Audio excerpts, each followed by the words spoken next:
아마존에 저희가 진출했던 시기는 2015년인데요. 고객들의 행동이 바뀌어가고 있는 걸 계속 느끼고 있었어요. 뭔가 특정 어떤 커머스, 특정 리테일에서 더 구매하는 양, 빈도들이 늘어나기 시작하고 그런 고객들의 행동 패턴 변화를 저희가 거슬러 가기는 좀 어렵다고 판단을 했었어요. 그럼 차라리 저희가 그 안으로 들어가서 플레이어가 되자라고 좀 생각을 했었고 저희뿐만이 아니라 이제 모든 브랜드가 할인을 많이 하는 시기다 보니까 한 분이 하나 이상을 좀 사야 저희 전체적인 매출 파이도 커지기 때문에 제품으로 광고를 랜딩시키지 않고 브랜드 스토어로 랜딩을 시켰어요. 그 덕분에 실질적으로도 객단가가 작년 대비해서 한 17% 정도 성장할 수 있었습니다. 이게 전 세계 브랜드들이 가장 공들여가지고 경합을 벌이는 날 중에 하나인데 그때 좋은 성과를 냈다는 거는 되게 디테일하게 많은 부분에서 조직이 승리했다는 거니까 도파민 터지고 그런 거 있을 것 같아요. 안녕하세요 여러분, 2호의 태용입니다. 이번 영상에서는 한국 스타트업이 어떻게 글로벌 시장에서 성공을 거둘 수 있는지, 성공한 스타트업의 성공 비법은 무엇인지 한번 알아보는 시간을 가질 텐데요. 최근 아마존에서 한국의 뷰티 스타트업인 위시컴퍼니와 함께 라이징 스타라는 글로벌 성공 스토리를 다룬 다큐멘터리를 제작했다고 합니다. 라이징 스타 다큐멘터리가 전 세계 아마존 글로벌 셀러들 각 나라마다 정말 최고 중에 최고만 선정을 해서 이렇게 다루는 이런 다큐멘터리 시리즈인데, 한국에서는 최초로 2015년도부터 아마존을 활용해서 정말 꾸준히 폭발적으로 성장한 회사로서 위시컴퍼니 딱 한 곳이 선정이 됐다고 합니다. 이 성공적인 K-뷰티 스토리에서 얻은 귀중한 인사이트와 노하우를 한번 이야기 들어보도록 하겠습니다. 간단히 소개 한번 해주시죠. 위시컴퍼니 대표 박성호라고 하고요. B2C 북미 시장을 담당하고 있는 황경희라고 합니다. 위시컴퍼니에 대해서 소개를 좀 들어볼 수 있을까요? 위시컴퍼니는 창업하고 지금 14년 정도 된 회사고요. 클레어스를 포함해서 이제 바이오시트렌드라는 브랜드, ELMT라는 브랜드 총 3가지 브랜드를 만들어서 작년 기준으로 저희가 매출을 한 720억 정도의 매출을 했고요. 해외 유튜브 940만 명 정도의 구독자분들이 계시고요. 저희가 아마존 셀러 중에서는 좀 오래된 편에 속해요. 제가 18년도부터 저희 아마존을 담당해서 거의 매년 그래도 2자릿수 성장을 해왔다고 봐주시면 좋을 것 같습니다. 14년 전에 창업하셨다고 말씀하셨는데 14년이면은 몇 살 때 되게 나이가 많아 보이시지 않나요? 나이가 적지 않고요. 네. 30살에 창업을 했습니다. 네. 원래 이렇게 뷰티 쪽으로 창업을 해야겠다 이런 생각이셨어요? 제가 어릴 때부터 피부 고민이 되게 많았어서 어떻게 하면 좋은 제품을 찾아서 제 어떤 고민들을 해결할 수 있을까라는 생각들을 많이 하고 어떻게 보면 그런 제품과 브랜드에 많이 빠져 지내던 시절이 고등학교 때부터 있었고요. 그 이후에 이런 고민들을 갖고 있는 사람들이 분명히 전 세계에도 다양하게 많을 거고 각 나라에서 어느 정도의 니치 마켓은 찾아서 저희가 확장할 수 있지 않을까라는 생각을 가지고 하게 됐고요. 뭔가 이렇게 글로벌한 배경이 있으신지 뭐 이런 것도 좀 궁금해요. 네. 저는 공부를 외국에서 하지는 못했고요. 한국에서 공부를 해서 그냥 단순히 패션 마케팅만 국내에서 하고 있다가 닐슨 컴퍼니라는 회사에 조인을 하게 됐어요. 사실 글로벌 어떤 경험이나 감각은 사실 그 시절에 많이 만들어졌고 그때 국내 소비재 회사들 여러 브랜드들이 해외로 진출하는 일들을 돕는 일들을 하면서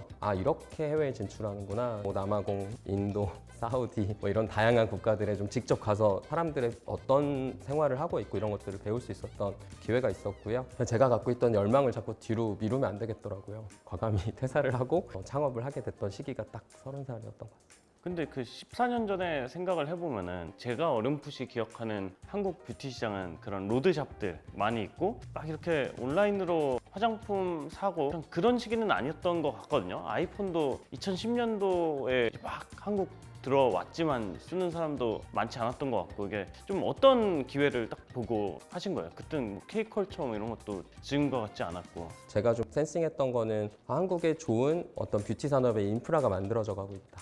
그 당시가 이제 OEM 회사들이 본격적으로 규모화를 시작했던 시기였고 단순히 한두 국가가 아니라 여러 나라로 한국의 소비재들이 뻗어나가기 시작하던 시점이었어요. 내가 좋아하는 산업군도 이 시장에 들어갈 수 있는 기회들이 열리겠다. 사실 엄청난 유행이 있을 것이다까지를 제가 뭔가 예견했다기보다는 이런 시장들에 우리가 들어갈 수 있는 마켓 정도는 있겠다. 그 다음에 그 시간이 지나면서 계속 시장에서 계속 반응하는 강도들이 계속 세졌던 것 같거든요. 처음에는 사업을 어떻게 시작을 했고 언제부터 회사 좀 커지기 시작했나요? 시작했는지 좀 들어볼 수 있을까요? 이 화장품 회사들과 프로젝트들은 하긴 했었지만 어떤 전문성을 갖고 있다고 사실 보기 어렵고, 그러다 보니까 그렇게 너가 자신이 있고 열정이 있으면 한번 우리 제품으로 차라리 뭔가 판매를 해보면 어떻겠냐고 해서 자연스럽게 그 제품들을 뭔가 해외에다가 마케팅하고 판매하고 이런 일들을 시작을 하게 됐고요. 저는 뭐 네트워크가 많은 것도 아니고 어떤 무역의 경험이 있는 것도 아니고 하다 보니까 차별성이라는 것에서 생각을 하게 됐었고, 그때 대체로 있었던 어떤 유통의 기업의 특징을 갖고 있는 곳들은 그냥 과거에 갖고 있던 경험과 네트워크를 활용해서 뭔가 진행을 하는 회사들이었기 때문에 그럼 우리는 디지털에서 조금 더 빨리 나가보자 라고 생각을 했었고, 각 나라에 있는 저희가 블로거들을 찾기 시작을 합니다. 먼저 컨택하고 이런 제품이 있는데 한번 써보면 어때? 이런 제품 한번 리뷰해주면 어때? 이렇게 하면서 자연스럽게 그들은 어디서 살 수 있어? 가 돼서 여기서 살 수 있어? 라고 하면서 저희가 해외 배송들을 시작하고 100개국까지 막 이렇게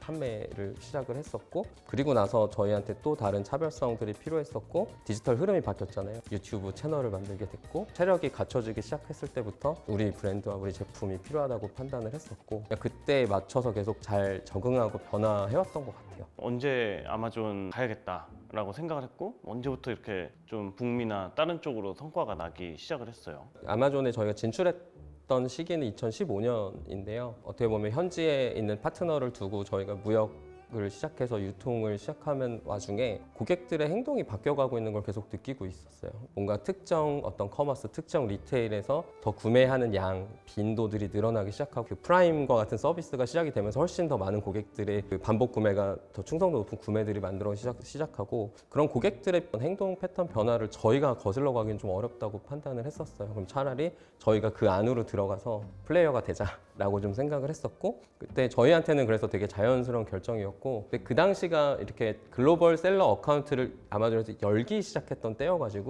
솔직히 말씀드리면 되게 친화적인 상황은 아니었어요. 모든 것을 다 저희가 막 헤딩하면서 배우고 페이먼트를 어떻게 붙이고 계좌를 어떻게 트고 이런 것들을 다 막 했어야 됐던 상황이었고, 그렇게 하고 나서 이제 첫 업로드돼서 첫 판매되고 이랬을 때 굉장히 뭉클했던 기억도 있습니다. 라이징 스타에서 저희가 몇 가지 좀 장면들을 추려봤다고 하는데 좀 같이 보시면서 또 이야기를 나눠보면 좋을 것 같아요. 그 지금 아마존 프라임데이 주요 좀 전략, 키워드 뭐 이런 부분들 어떤지 궁금하고요. 작년에 저희가 워낙 I'm from 라이스 토너로 이제 잘 해왔다 보니까 그 라인을 좀 더 견고히 하는 게 더 중요할 것 같아요. 아마존의 4개의 브랜드를 론칭한 위시 컴퍼니는 매년 프라임데이를 이끌어갈 주력 브랜드를 정하는 것이 중요합니다. 좀 이번 프라임데이는 좀 아임프롬 중심으로 전개를 해보면 어떨까. 채희님 얘기도 공감을 하지만 어떤 마이크로 시그널들이 있는 제품들을 찾아서 육성하는 전략들을 좀 써봐야 될 것 같고요. 올해는 더 큰 잠재력을 가진 브랜드 디어 클레어스를 알리는 데 집중하기로 합니다. 클레어스 같은 경우에는 인지도 자체가 좀 다르기 때문에 로열 커스터머뿐만 아니라 신규 고객들한테 노출하는 거를 부스트업 해야 될 것 같긴 합니다. 그래서 엘리님이 경험도 좀 많고 그래서 클레어스를 한번 좀 집중해보면 어떨까 하는 생각이 좀 있습니다. 무리된 목표일 수 있지만 이런 상상도 좀 해보시면 좋을 것 같아요. BFCM을 한번 좀 뛰어넘어보자. 네. 무리인가요? 할 수 있습니다. 네. 뭐죠 그 자신감은? 그럼 저는 그 확답을 들은 걸로 알고 아마 저희가 BFCM을 뛰어넘을 정도로 한번 가시죠. 네, 여러 가지 만들어 보시면 좋겠습니다. 네. 지금 현황은 어때요? 넘을 수 있겠어요? 사실 저희가 작년 BFCM 때 이제 성적이 좋았기 때문에 우리 혹시 안 하고 있는 거 있어요? 저희가 기존에 스폰서드 프로덕트 광고 위주로 좀 많이 하고 스폰서드 브랜드나 스폰서드 디스플레이는 좀 많이 안 한 편이기는 했거든요. 브랜드 최상단에 노출되는 부분들이 더 중요할 것 같아요. 이제 영상 광고나 이런 거를 좀 많이 활용하려면 사실 스폰서드 브랜드나 스폰서드 디스플레이가 필요하거든요. 그 제품은 뭐 기존처럼 센티드 톤으로 가나요? 아니면 미국 시장으로 따졌을 때는 이게 베스트 옵션인가라는 생각이 좀 들기는 하더라고요. 중점 제품 한번 선정하는 거는 고민을 해주세요. 네네, 좀 고객들의 목소리도 들어보면서 파이널 결정을 하면 좋을 것 같아요. 프라임데이가 아마존의 어떤 대목 같은 건데 엄청나게 중요한 순간이고 작년 기준으로 30% 성장을 했었다. 올해 뭐 더 해보자 이런 내용인 것 같은데 작년에는 왜 잘 됐고 올해는 어떻게 준비를 했고 그래서 뭐 결과는 어땠고 이런 게 궁금한데 좀 이야기해 주실 수 있을까요? 작년과 올해 큰 차이점은 올해는 조금 더 클리어스의 성장을 이끌어내자라는 포인트가 크게 있었고요. BFCM을 넘는 매출을 일으켜보자라는 부분이 있었는데 굉장히 어려운 미션이기는 하였지만 다행히 저희가 작년 대비해서도 올해 프라임데이가 더 높은 매출을 이끌어내면서 성공적으로 마무리할 수 있었습니다. 새로운 나라로 진출을 하거나 아니면 새로운 상품을 기획해서 출시를 하거나 아니면 이제 브랜드를 런칭을 하거나 이럴 때 좀 가장 중요하게 많이 따져보는 게 있을까요? 요즘에는 고객에서 많이 출발을 하려고 노력을 하고 있어요. 그래서 고객분들은 어떤 제품들에 대한 니즈가 있으시고 이런 것들을 더 많이 찾고 파악하려고 좀 노력을 많이 하고 있고요. 예전에는 그냥 좋은 제품만 있으면 이렇게 될 것이다 그런 고민들을 더 많이 했었다면 지금 고객들은 어떤 걸 원하지, 어떤 걸 듣고 싶어 하지, 어떤 제품을 필요로 하지, 이런 고민들 가설도 많이 갖고 있고 고객분들 실제 만나서 많이 그렇게 계속 하면서 거기에서 출발점을 찾고 이렇게 하는 게 조금 과거와 많이 달라지고 있는 점인 것 같아요. 네. 근데 저걸 잘하려면 어떻게 해야 돼요? 뭐 광고를 더 하고 좀 이미지를 잘 쓰고 할인을 좀 때리고 그 다음에 잘 되길 막 이렇게 기다리면서 문의가 오면 빨리 하고 어떻게 해야 되는 거예요? 저희가 글로벌 셀링 코리아 도움을 많이 받았습니다. 미디어 믹스의 좀 중요성을 또 말씀 주셨어요. 기존에는 예를 들어서 아마존 내에서 조금 키워드 광고 위주에 좀 집중하고 있었다 하더라면은 올해 같은 경우는 비디오 광고 그리고 더 나아가서 이제 브랜드 자체를 홍보하는 광고에 좀 더 집중하면 좋겠다라고 또 말씀을 주셔가지고 좀 다양한 광고 비디오 소재들을 만들어서 고객들의 좀 이목을 끌고자 했고요. 광고를 위한 추가 영상들이 필요해졌지만 코앞으로 다가온 프라임데이. 콘텐츠 팀을 만나러 왔습니다. 블루크림으로 좀 제품을 변경하게 되었어요. 그래서 좀 추가로 영상 제작이 필요할 것 같아가지고 내일까지는 그래도 초안은 잡아야 제가 그거 가지고 얘기할 수 있을 거고. 제가 내일까지 준비해야 되는 거죠? 와이프가 기다리고 있는데. 콘텐츠 팀의 적극적인 협조 덕분에 완성도 높은 콘텐츠를 만들 수 있게 되었습니다.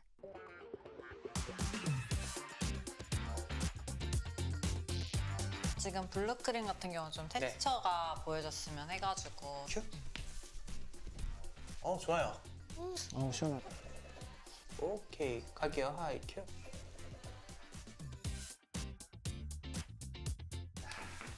안녕하세요. 감사합니다. 오늘 셰이님은 얼굴까지 출연하셨어요. 애프터 쉐이빙. 네. 에일리는? 저는 손 위주로. 나도 손 괜찮은데. 이네요. 제가 부어 있어서. 다음에 한번 불러드리겠습니다.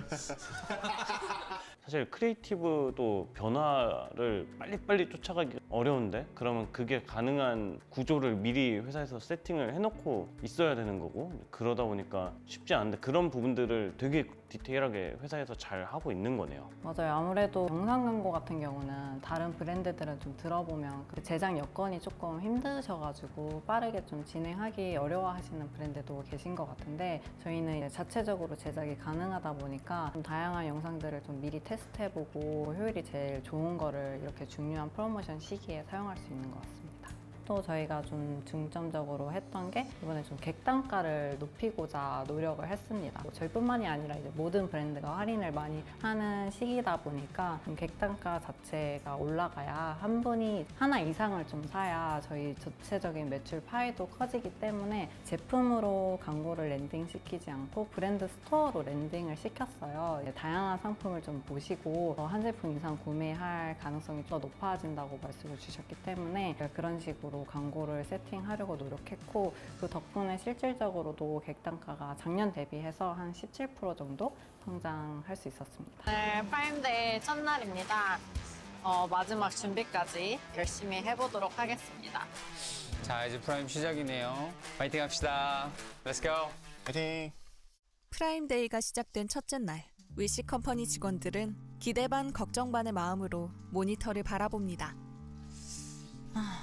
셰이님, 올해는 다들 진짜 할인율을 적극적으로 플레이를 많이 하신 것 같아요.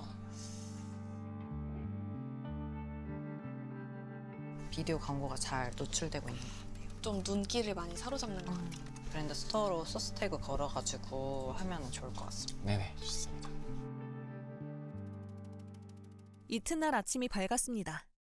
오늘은 프라임데이 1일차의 결과가 나오는 날입니다. 여러분 다행히 올해 성과가 너무 좋은 것 같아서 저희 화이팅 한번. 네, 끝까지 파이팅 하시죠. 어떻게 한번 가요? 위에요, 아래예요? 위. 하나 둘 셋 위시. 아! 하나 둘 셋 위시. 소름 돋았어.